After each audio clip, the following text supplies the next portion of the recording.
sobat, jumpa lagi dengan Jendela Rinto Aji.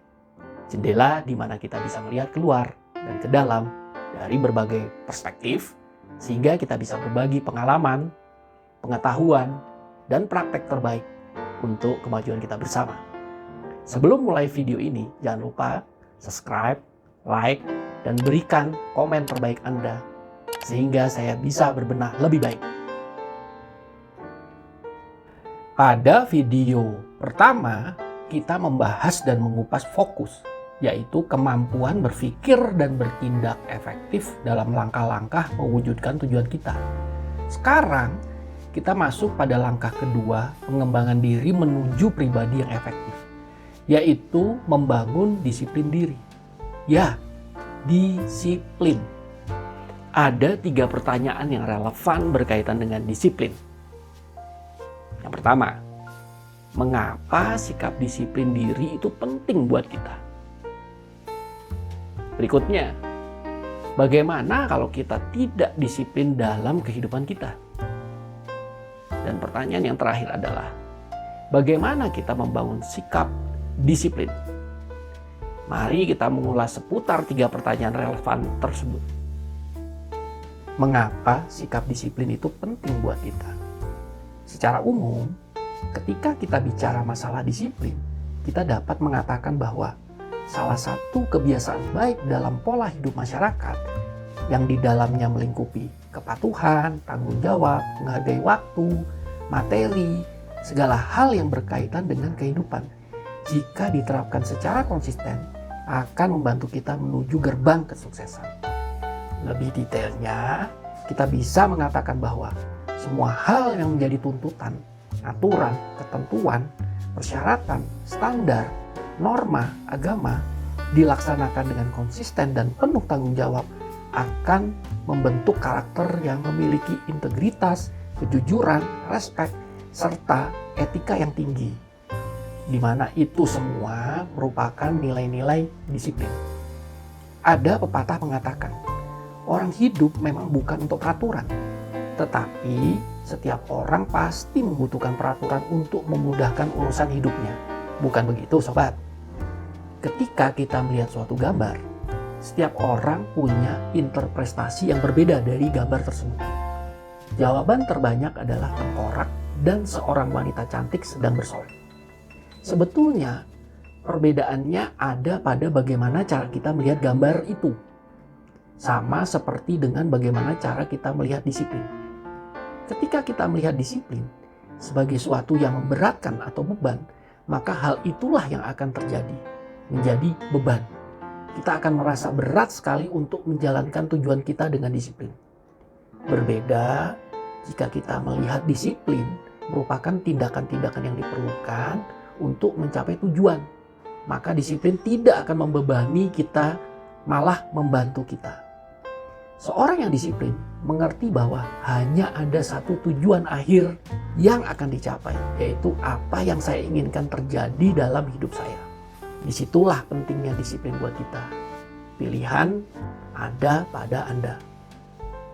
Apa yang terjadi jika kita tidak disiplin? Banyak kemungkinan-kemungkinan yang akan timbul. Di antaranya, gagal mencapai tujuan.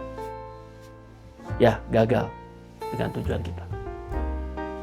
Berikutnya, mencapai tujuan tetapi dengan waktu yang lebih lama. Merugikan orang lain karena ketidakdisiplinan kita. Yang lainnya, tertinggal maksud saya dalam segala hal. Dalam kerjaan, dalam ibadah, dalam prestasi, dalam kesehatan, dan sebagainya. Apakah Anda mau terjebak dalam kondisi seperti itu? Mari kita lihat dalam kehidupan sehari-hari dan paling dekat dengan aktivitas kita, seperti lalu lintas dan kegiatan kita di kantor. Analoginya sederhana. Kita bisa perhatikan pentingnya peraturan dalam berlalu lintas. Ketaatan setiap pengendara terhadap isyarat lampu lalu lintas jelas membuat kondisi jalan menjadi tertib dan aman. Bayangkan ketika masing-masing pengendara mengabaikan lampu lalu lintas atau tanda lalu lintas, pasti kondisi jalan akan kacau, macet, dan bahkan memicu terjadinya kecelakaan. Begitu pula bila terjadi dengan ketidakdisiplinan dalam penggunaan handphone saat mengemudi. Dalam sekejap dapat mencelakakan dirinya, orang lain, bisa keduanya, bahkan melibatkan banyak The orang. risk of crashing. So what are you really missing?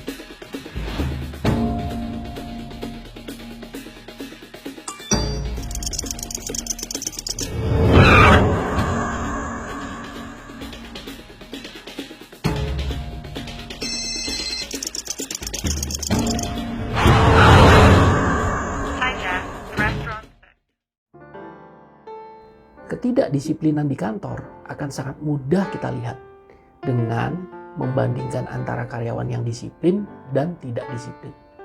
Yang tidak disiplin biasanya akan selalu bermasalah dengan deadline, kualitas hasil kerja, prestasi, bahkan mengganggu keharmonisan kerja kelompok dengan merugikan karyawan lain yang menunggu hasil kerjanya. Apalagi karena ketidakdisiplinannya menimbulkan kecelakaan kerja. Kita sudah mengetahui mengapa disiplin penting dan akibat kita tidak disiplin. Pertanyaan selanjutnya adalah bagaimana membangun sikap disiplin diri? Ada 4 langkah membangun disiplin diri, yaitu langkah pertama, menetapkan tindakan. Langkah kedua, kita mengambil inisiatif. Langkah ketiga, melakukan perbaikan terus-menerus. Dan langkah terakhir, yaitu mendahulukan hal-hal yang penting. Mari kita kupas langkah demi langkahnya. Langkah pertama membangun disiplin diri yaitu menetapkan tindakan. Perjalanan ribuan kilometer dimulai dari satu langkah pertama. Kuncinya adalah melangkah untuk suatu tindakan. Kemudian mengukur sudah sejauh mana langkah-langkah yang Anda ambil. Apakah Anda baru berpikir-pikir atau sudah mulai mencoba. Kemudian melakukan langkah berikutnya atau sudah berhasil melangkah sesuai rencana. Disinilah disiplin diuji. Langkah kedua, mengambil inisiatif. Ya, inisiatif adalah suatu kesadaran diri dalam memutuskan atau melakukan sesuatu untuk memenuhi kebutuhan kita. Contohnya, melahirkan ide-ide baru atau membantu teman-teman kerja kita berbuat lebih baik setiap hari, menemukan cara-cara baru, melihat masalah sebagai peluang bukan ancaman, bekerja dengan penuh semangat dan antusias, dan sebagainya, dan sebagainya. Dalam bekerja, ada tingkatan inisiatif, di mana dapat kita bagi menjadi 5 tingkatan. Tingkat pertama, menunggu sampai disuruh. Tingkat kedua, menanyakan apa yang harus dilakukan. Tingkat ketiga, memberikan rekomendasi atau menawarkan diri untuk melakukan sesuatu. Tingkat keempat, melakukan dan langsung melaporkan. Tingkat kelima, melakukan dan melaporkan secara reguler. Sekarang pertanyaannya adalah di tingkat berapakah Anda biasanya berinisiatif dalam bekerja? Langkah ketiga membangun sikap disiplin yaitu melakukan perbaikan terus-menerus. Kuncinya adalah tindakan kita hari ini harus lebih baik dari kemarin.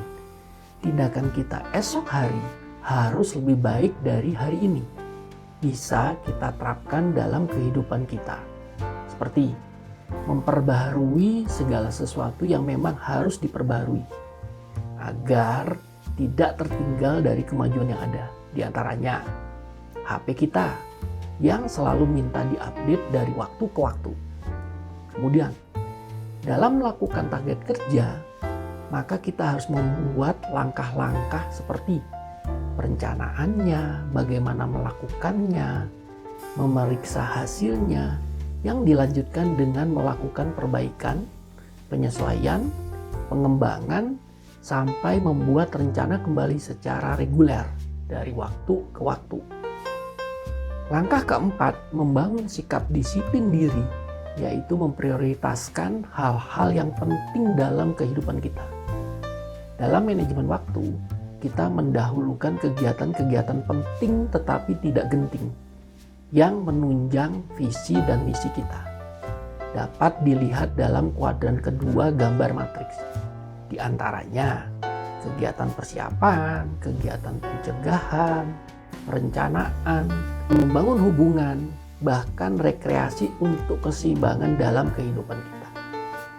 Akhirnya, kita dapat menyimpulkan bahwa pengembangan diri untuk menjadi pribadi yang efektif membutuhkan fokus dan disiplin diri.